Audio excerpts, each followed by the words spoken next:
Vamos agora para o próximo reacten. E é um reacten possivelmente de muita sensibilidade.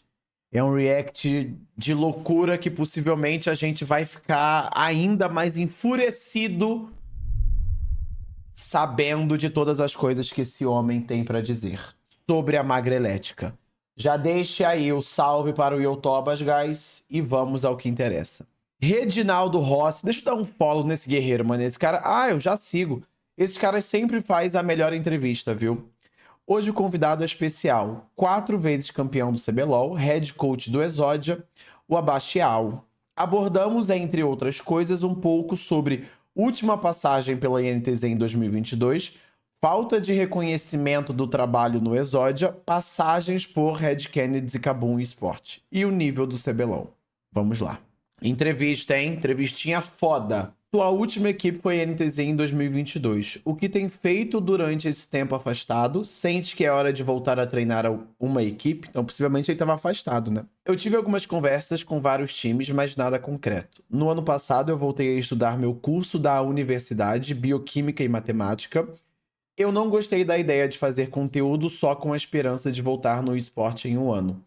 Eu amo League of Legends, mas eu tenho 33 anos e não posso justificar a possibilidade de um ano perdido assim, caso não retorne. Talvez eu teria um time hoje em dia se eu focar no meu perfil público assim igual o Sil, mas não era possível fazer no mesmo tempo.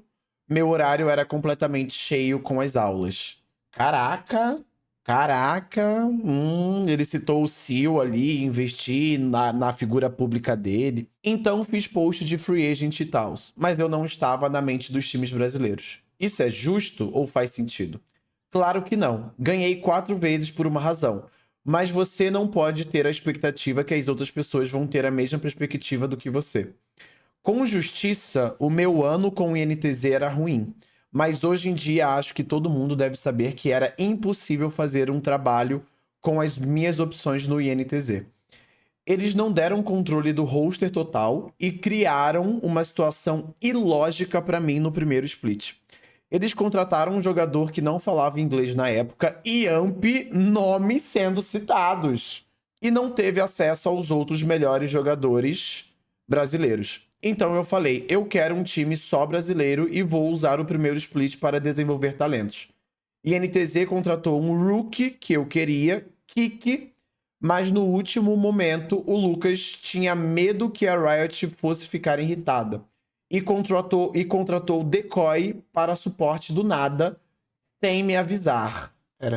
Para quem não sabe, Decoy foi um dos piores importes que já pisaram no nosso Brasil. Nada contra ele, mas é a grande verdade. Ele performou aqui, CBLOL 2022 Split 1, nesse time. Tyrion, Yamp, Kiki, Muja, Micão e Decoy. Vamos para a próxima aqui, para a continuação. Eu nunca contrataria um rookie para jogar com um gringo assim, ou só um import. Não faz sentido. Decoy, no momento, era melhor como jogador do que as minhas opções do Academy. Sim, mas não vale a pena trocar a língua do time ou pagar um salário grande enquanto o time não vai ser bom no começo do ano. Mas o Lucas não entendeu a meta de criar valor a longo prazo e então perdeu muito dinheiro com Decoy. Eu queria fazer um ambiente sem expectativas para o split, mas era desrespeitoso falar assim com Decoy, campeão da Oceania, então nós tínhamos expectativas e narrativas ilógicas.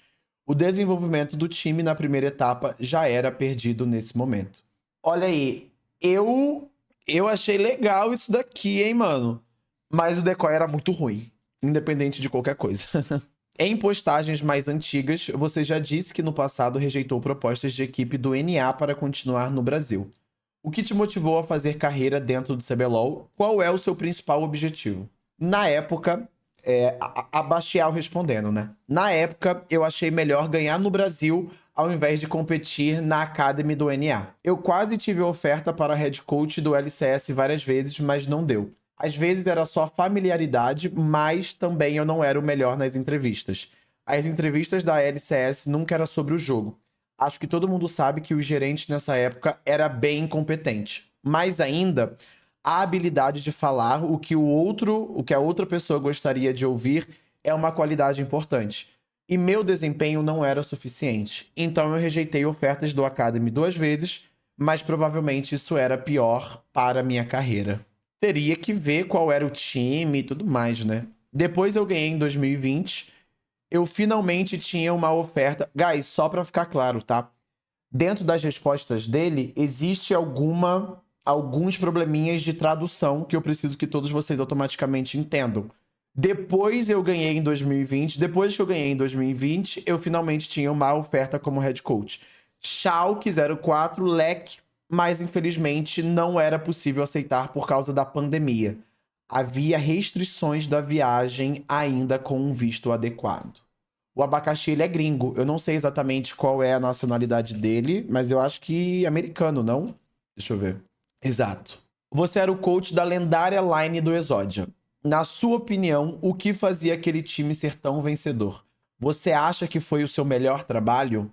Og pergunta. Nós realmente tínhamos a mentalidade que nós podemos contestar o mundo. Talvez não desde o começo, mas a primeira vez que nós treinávamos contra times internacionais, na Turquia, em 2015, vimos que o nível internacional não era uma coisa intransponível. Nós perdemos a final desse torneio, mas desde esse episódio eu pude falar: eu quero ganhar o Mundial. A sério. E eles também.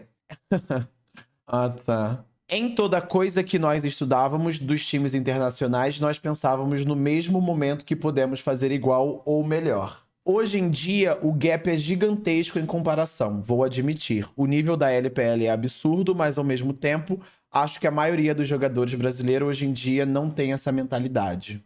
Hum, hum. Na questão do meu melhor trabalho, meu 2020 com a Kabum era uma coisa mágica. Eu não tinha um time no começo do ano, mas eu ainda estava morando no Brasil por um pouco tempo. Depois das primeiras 2 semanas do CBLOL, a Kabum ficou 0/4 e o Dudes falou sobre mim para o gerente do Kabum. Numa situação estranha, o treinador atual saiu por causa dos esqueletos no armário e do nada eu era um head coach de novo. Qual que era o head coach desse time? Vamos ver aqui. Dudes, The Boy, Wikipedia. Qual que era? Não me lembro. 2020. 2020. Aqui. Foi o time do Young, Revolta, Tuts, Dudes The Boy e Cells.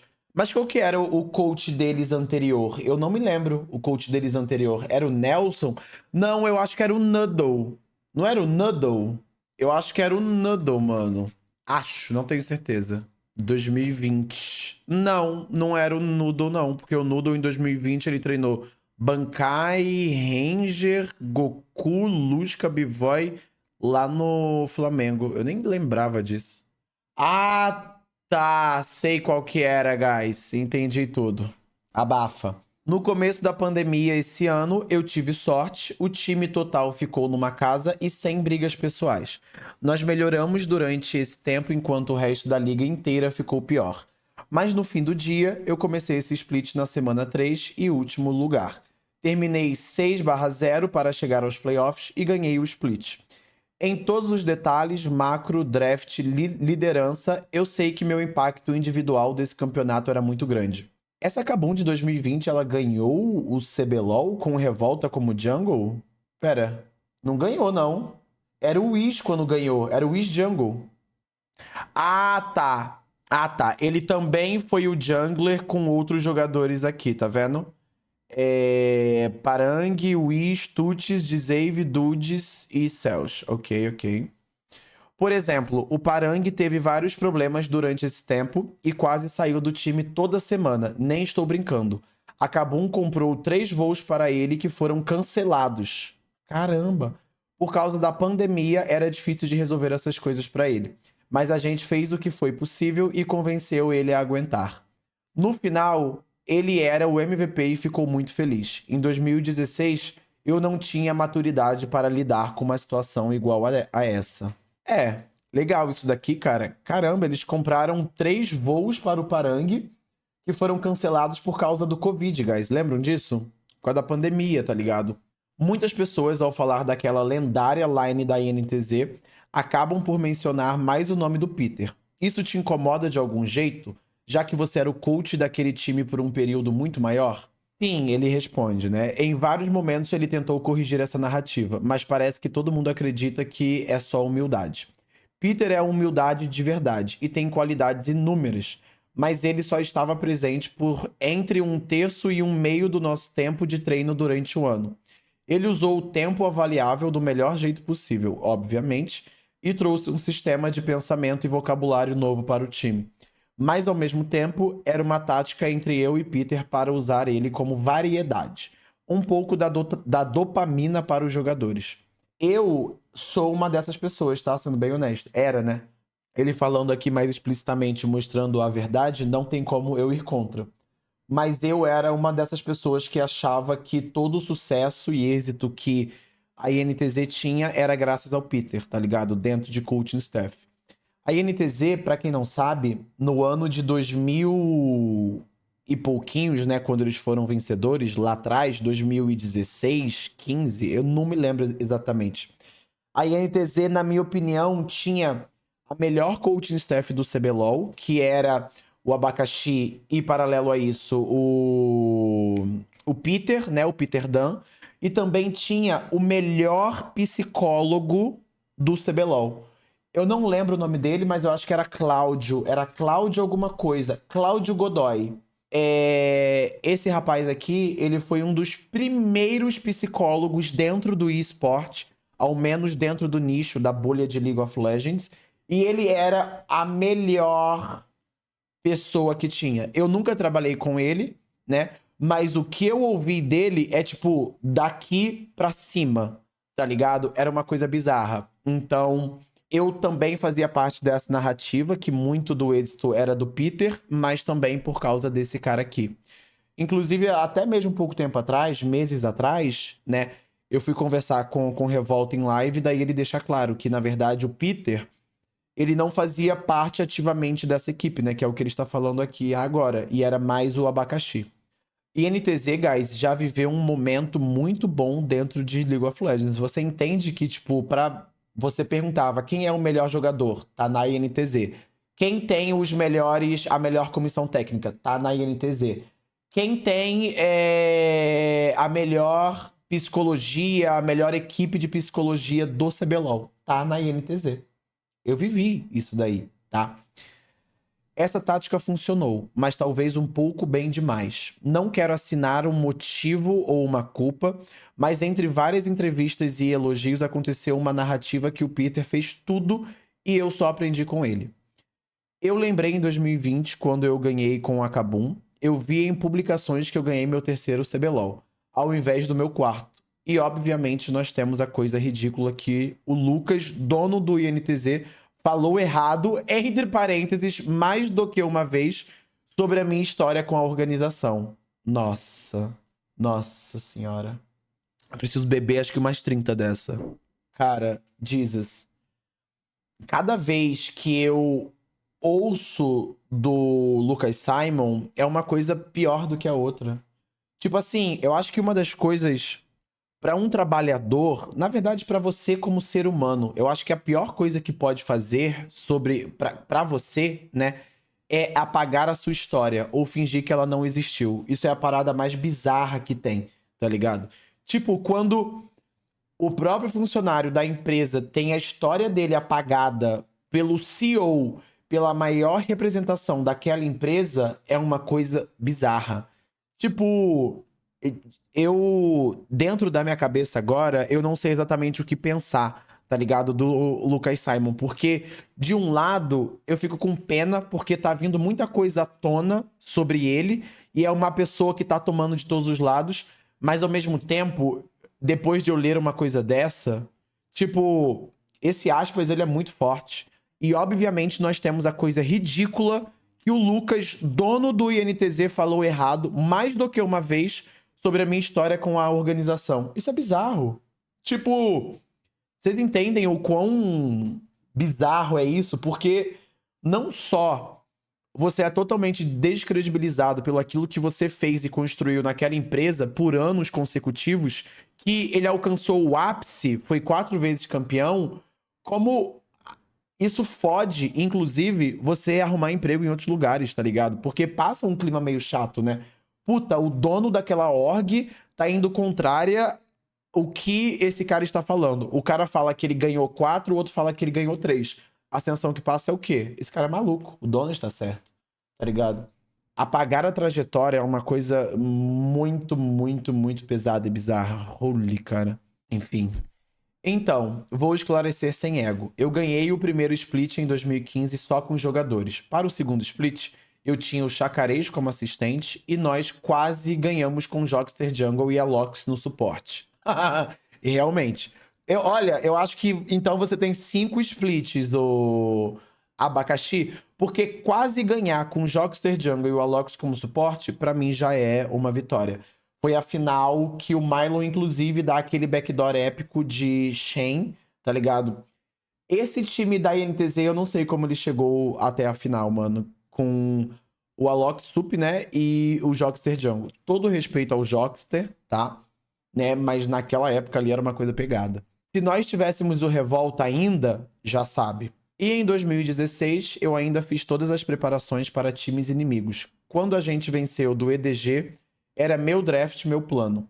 Eu sabia que o Clear Love sempre jogou agressivo no Rio, independente do time dele. Então eu peguei push no mid, uma Syndra, e no bot eu suspeitei que eles escolheriam um bom 2v2 isolado, Nami mais Ezreal, mais fraco nas lutas do Rio. O Revolta ganhou do Clear Love no controle do Rio e todo mundo sabe o resto. O Peter era consultado nesse exemplo e durante o ano, obviamente, mas eu fiz as decisões, por bem ou por mal. Eu aprendi que você não pode esperar outras pessoas vão lembrar eventos num jeito igual você. No fim do dia, eu poderia ter sido um líder melhor nessa época, dentro e fora do jogo. E essa é a primeira vez, não a última vez, que eu aprendi que você não pode esperar que outras pessoas vão lembrar eventos num jeito igual a você. Ainda se você tá correto, mas eu confesso que ainda é chato quando a comunidade brasileira, que eu amo, lembra da minha carreira num jeito errado. Caramba, mano. Caramba. Exename ruim para lutar, tem que lembrar que o meta é totalmente diferente, dog. Tem que pensar no que era o meta daquela época, tá ligado? Não do meta atual. Os LoLs eram totalmente diferentes, né? Nos times que você esteve, sempre tiveram jogadores de personalidade forte, como por exemplo Revolta e Tokris. Como é gerir um grupo assim? Relacionamentos não são coisas estáticas. Você tem que pensar quando puxar e deixar todo dia e manter o respeito de todo mundo todo dia. Então você tem que manter você mesmo e ser uma pessoa consciente. O meu maior erro nessa época era na questão da personalidade consistente. Às vezes eu me relaxei demais, farpei times inimigos na frente dos jogadores e várias outras coisas. Melhor só mostrar uma personalidade com maturidade com os jogadores. Não é impossível de beber ou algo assim saindo ou algo assim com eles. Mas a maioria do tempo com eles tem que ser sério. É, pra um coach sim, concordo. Obviamente isso era mais difícil na época da Game House e tal. Todo mundo cometeu o mesmo erro, concordo também. Mas hoje em dia nós sabemos que é mais fácil de ter a personalidade correta com o controle do tempo e espaço pessoal assim. Concordo. Mandou muito bem. Época de Game House era uma época muito caótica, porque você morava e trabalhava no mesmo local. Então era uma coisa que até mesmo pro seu mental, pro seu cérebro associar e desassociar as coisas era uma coisa complicada. Qual foi o melhor momento da sua carreira e qual foi o momento mais complicado? A primeira resposta é ganhar da EDG. Nós quebramos a internet. Número 1 no Reddit, Weibo, Inven, o meu celular explodiu com mensagens.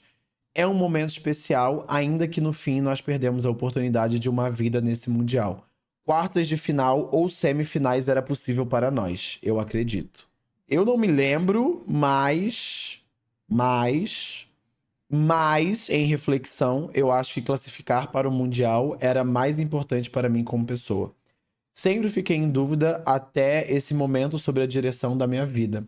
Eu estava fazendo uma coisa significante com a minha vida. Até esse ponto, na narrativa interna, ainda com 3 campeonatos, eu era só um abandono da faculdade. E não como Bill Gates ou Mark Zuckerberg. Calma. Sim, calma. É porque as coisas escalaram muito aqui. Bill Gates e Mark são umas coisinhas ali mais acima, né? Tipo, Bill Gates, Mark. Mas você era o abacaxi, que era uma pessoa muito foda para a sua época, um dos coaches pioneiros dentro de um meio de esporte. Ainda assim, é uma pessoa foda, né? Mas Bill Gates e Mark, hoje em dia, a minha perspectiva é completamente diferente. Mas nessa época, a validação era muito importante para mim. Fato. Fato. A validação é muito importante para todos nós, né? Principalmente a auto. A mais complicada era com a Red em 2018. Vou escrever abaixo. Nossa, mano, a Gakimo aqui, ó. Aquela menina que do Twitter, que é completamente K9 e. Como que eu posso dizer? Fica postando aquelas coisas com o namorado dela no Twitter, mano. Mas é engraçado. Mas é engraçado. Hum. Em 2018, você esteve na Red Kennedy em uma line que decepcionou muito. Na sua opinião, qual foi o principal fator para aquela line não funcionar? Mesmo tendo nomes grandes como Sky, Chaser e Loop, o resultado não veio. Haviam muitos conflitos, pode contar um pouco sobre essa época? Essa época aqui, se eu não tô enganado, a Red ela caiu do CBLOL, tá? Esse era o tempo mais estranho na história do League of Legends. A Riot fez várias mudanças no jogo e duas coisas emergiram. O primeiro era bot duel sem AD Carry e o segundo era funneling, um duel no meio que fazia Selva e Minion juntos. Mastery e Masteric era o mais notório. Nessa época, o macro simplesmente não existia. Seu time ganhou o 2v2 no meio ou perdeu o 2v2 no meio e o resto do jogo seguiu. Era um jogo sem complexidade e a função do coach nessa época era só investigar esse 2v2 no meio. Discordo. Eu não acho que era um jogo sem complexidade, não. Pelo contrário. Eu acho que era um jogo muito complexo só pelo fato de ser uma coisa que nunca foi feita antes, tá ligado? O macro sempre existiu, entre alguns parênteses aí, né? O LoL padrão sempre existiu. Diferentemente do funneling e as coisas como eram nessa época. Ela era muito complexa. Eu acho que ela ia muito além do 2v2. Até porque, na verdade, o 2v2 ele não era muito. Tipo, você não tinha interesse só em bater 2v2, tá ligado? Você tinha interesse em fightar a jungle inimiga, não em fightar, em roubar a jungle inimiga. O conceito tempo nessa época, ele era muito precioso. O conceito de respawn de tempo da jungle era muito precioso. Claro que tinha sim as lutas, mas não era só isso, tá? Eu odiava essa época. Eu odiava, mas eu acho que ela era uma época muito complexa. Tanto é que a CNB era o time que melhor fazia esse autofill, né? Tinha até a CNB do autofill. E muitos outros times simplesmente não conseguiram fazer, por justamente ter um nível de complexidade muito grande. Se fosse só 2v2, essa Red ela ia ser campeã, porque eles tinham o Sky, que hoje trabalha na ASKT como coach, e o Chaser, que era muito bom, tá ligado? E muito pica. Não é só sobre 2v2, né? Essa line da Red era boa no primeiro split do 2018, porque o Sky era o melhor carry com ouro e o Saci era o shot caller para o time sobreviver até esse ponto. Perdão. Também o Lep teve, na minha opinião, o melhor split da carreira dele e realmente jogou bem quase todo o jogo. E o que é verdade também, tá? Mas no segundo split, o Sky não tinha uma sinergia forte com o Chase, que era um novo integrante. O Saci estava aprendendo um novo campeão todo jogo e não falou durante no jogo do mesmo jeito como resultado. Mais ainda, quando ele falou, o jogo já tinha acabado por causa de um 2v2 perdido no meio. No total, todo mundo do time não jogou com o potencial deles. Nossa, achei muito mal contado isso daqui e não concordando com algumas coisas, né? Eu concordo que o Lep teve um ótimo split nessa época, mano. Ele tava sendo muito, muito constante. Mas o Saci não saber jogar com um boneco, pelo que eu lembro da trajetória do Saci como pro player, ele sempre teve uma pool boa, não? Ele sempre foi versátil. Ele jogava de EZ, ele jogava de Draven, ele jogava com muitas coisas, até onde eu lembre, tá ligado? Mas eu posso estar enganado, né? Nessa época, a minha liderança faltou um pouco, vou admitir. Também, o meu relacionamento com o Corradini, da Red, Era muito tenso num jeito que eu me arrependo, mas realmente, o coach não existiu para nenhum time desse split. Todo jogo na toda a liga do mundo era muito random e a maioria era bem unilateral. Novamente, desculpa, Abacaxi, não concordo com isso. Eu acho que desprezar o trabalho de um coach dentro dessa época aqui é, por exemplo, tacar fora e inclusive apagar a história daquele coach daquela CNB muito tempo lá atrás, tá ligado? Qual que era o nome daquele coach, mano? Liguipedia Baiano. Deixa eu ver aqui, deixa eu confirmar. O Baiano ele jogou. Jimmy. Dentro desse mesmo ano, que era funneling, né? Por exemplo, o Baiano, ele jogava muito esse funneling, esse alto fio, o caralho é 4, tá ligado? Tipo, não tem como falar e reduzir o trabalho do coach nessa época. Até porque, por mais que essas coisas fossem decisivas dentro do early game, ainda tinha o mid, late game, ainda tinha o macro ali dentro disso, tá ligado? Então eu não concordo muito quanto a isso. Se você fosse montar uma equipe hoje para disputar o CBLOL, quais seriam os 5 jogadores? Titã, Céus e 3 outros jogadores. Uma resposta completa depende um pouco das personalidades. O melhor time é quase nunca os 5 melhores jogadores. Adúltero, mas sobre Titã e Céus, eles trazem coisas que outros jogadores na mesma posição não fazem, especialmente o Titã. Adúltero demais aqui, viu? A diferença entre ele, Netuno, Brence e Ayu não é só sobre mecânica. É sobre visão do jogo e capacidade de fazer as coisas imprevisíveis do outro time. Céus é o melhor suporte do Brasil e também tem essa capacidade para as surpresas, mas vou adicionar que ele é sempre consistente no treino e amigável como pessoa. Verdade. Eu acho que aqui ele falou bem legal. Caralho, tipo, o que eu discordei da frase do parágrafo anterior dele, né, do que ele falou, eu concordei com absolutamente tudo aqui dele. Ele não poderia estar mais certo. O melhor time, o melhor time de League of Legends não é os 5 melhores jogadores daquela região. Nunca é, tá ligado? Nunca é. Guys, o Root, ele é bom. O que vocês precisam entender é que o Root, ele é bom. Ele tá tendo uma evolução bacana dentro desse split. Ele tá falando mais. Ele tá falando mais. Mas percebe que o que eu falo sobre o Titã, o Abacaxi, um cara de outra região, né?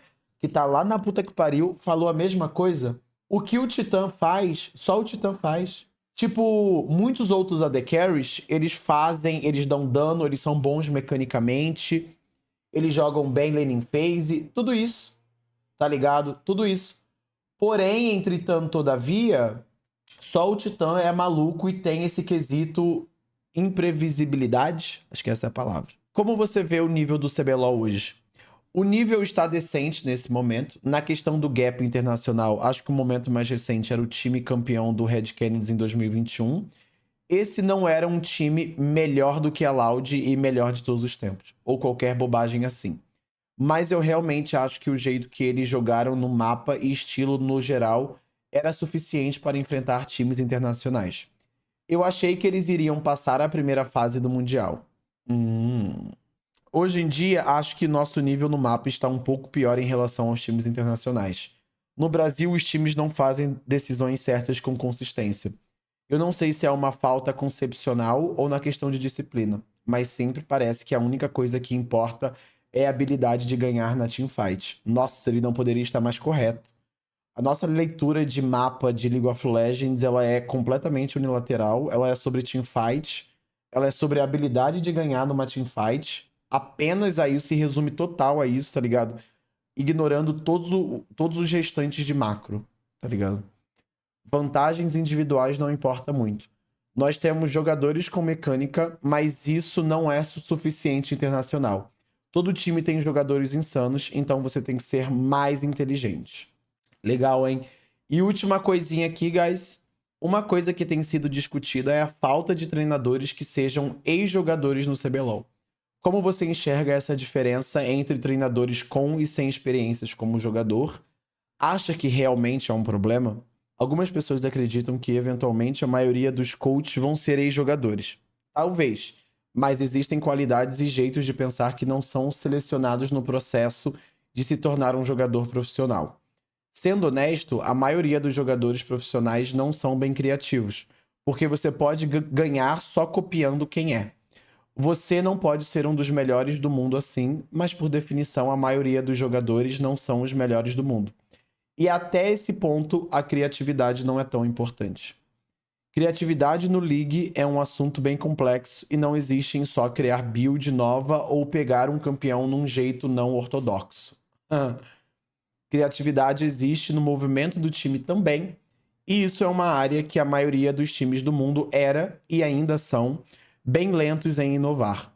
Uma experiência recente como jogador profissional traz várias coisas que servem uma pessoa bem como coach, mas acredito que você tem que ser excepcional para preservar a sua flexibilidade mental no processo. E isso é independente dos outros fatores, liderança e disposição de ensinar. Por exemplo, o Caps é o GOAT da LEC, em parte por causa da criatividade dele. A maioria da competição hoje em dia tem mecânica igual ou melhor, mas não tem a mesma capacidade de fazer coisas novas. Ao mesmo tempo, você acha que o Caps vai trabalhar como coach um dia? Sim, sim, sim, pode. Por que não? Não, é porque o que acontece?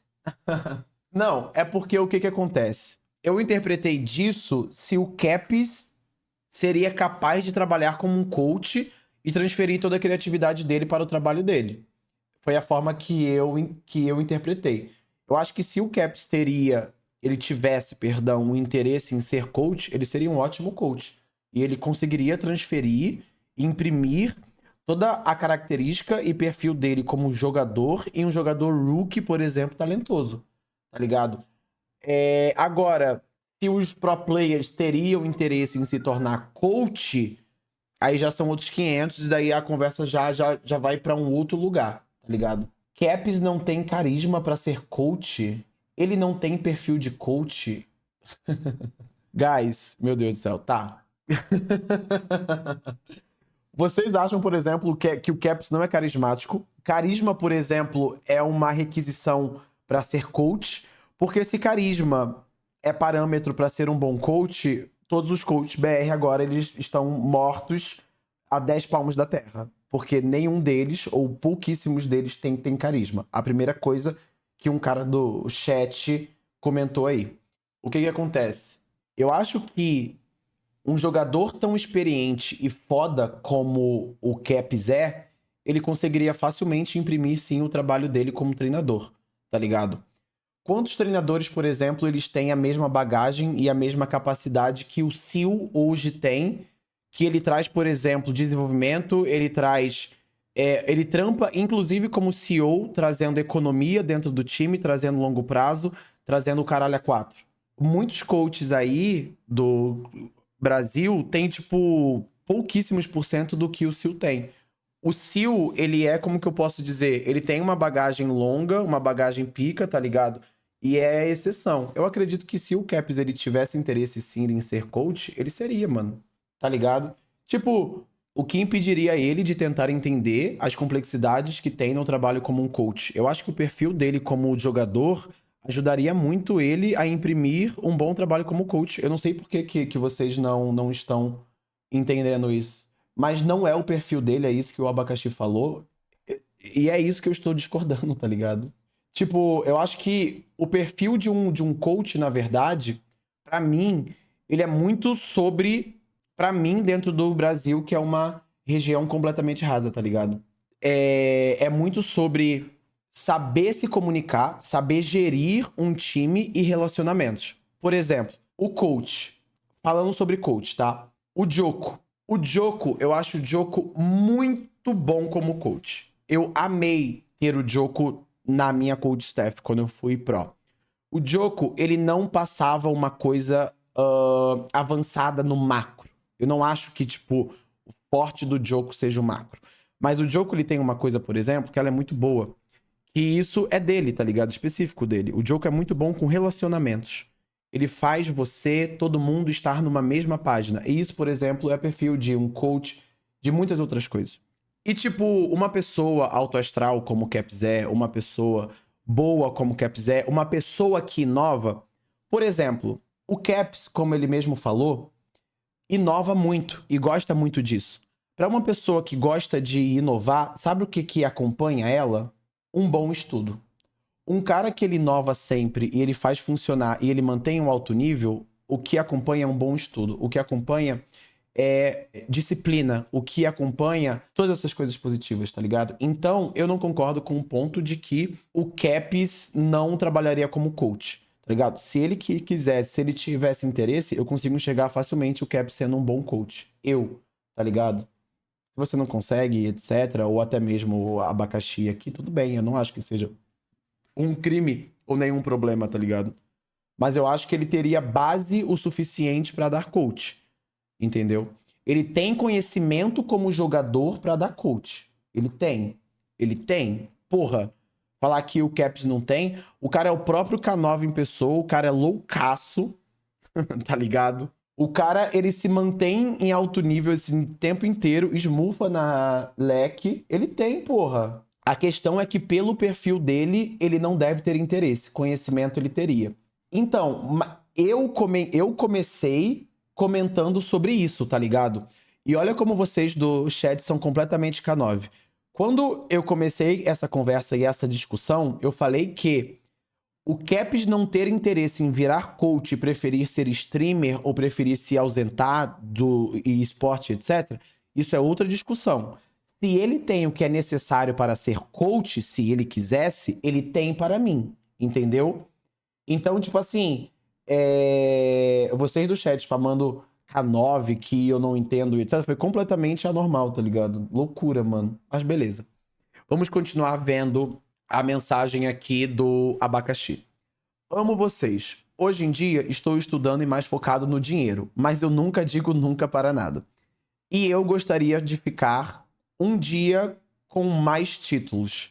Se alguns acreditam que eu não sou o melhor de todos os tempos no CBLOL, a única resposta é ganhar mais. Caralho. Carai, borracha. Pô, ele foi um pouquinho agressivo aqui, né? Mas eu entendo ele estar sendo agressivo e partindo com unhas e dentes, tá ligado? É, é muito porque, mano, a história dele foi reduzida a uma coisa irreal, tá ligado? Então não faz sentido. Tipo, foda-se ele falar isso, tá ligado? Eu achei meio agressivo, mas eu não acho o fim do mundo. Achei um pouco desnecessário, sim, mas também beleza, eu acho que teve um contexto ali. Quem só viu essa mensagem aqui dele, a última mensagem, achou ele maluco, tá ligado? Porra, o que esse cara está falando, entendeu? What the fuck? Ele tá longe e distante do cenário há muito, muito tempo. Mas, pra quem leu toda a entrevista, o Caralho a 4, e viu que, cara, as coisas que ele sofreu, as coisas que lesaram o cara, tá ligado? Que o próprio dono da empresa que ele defendeu por tempos fez isso, compreensível. Compreensível. Pior que poucas vezes foi falado sobre ele. É, assim, guys.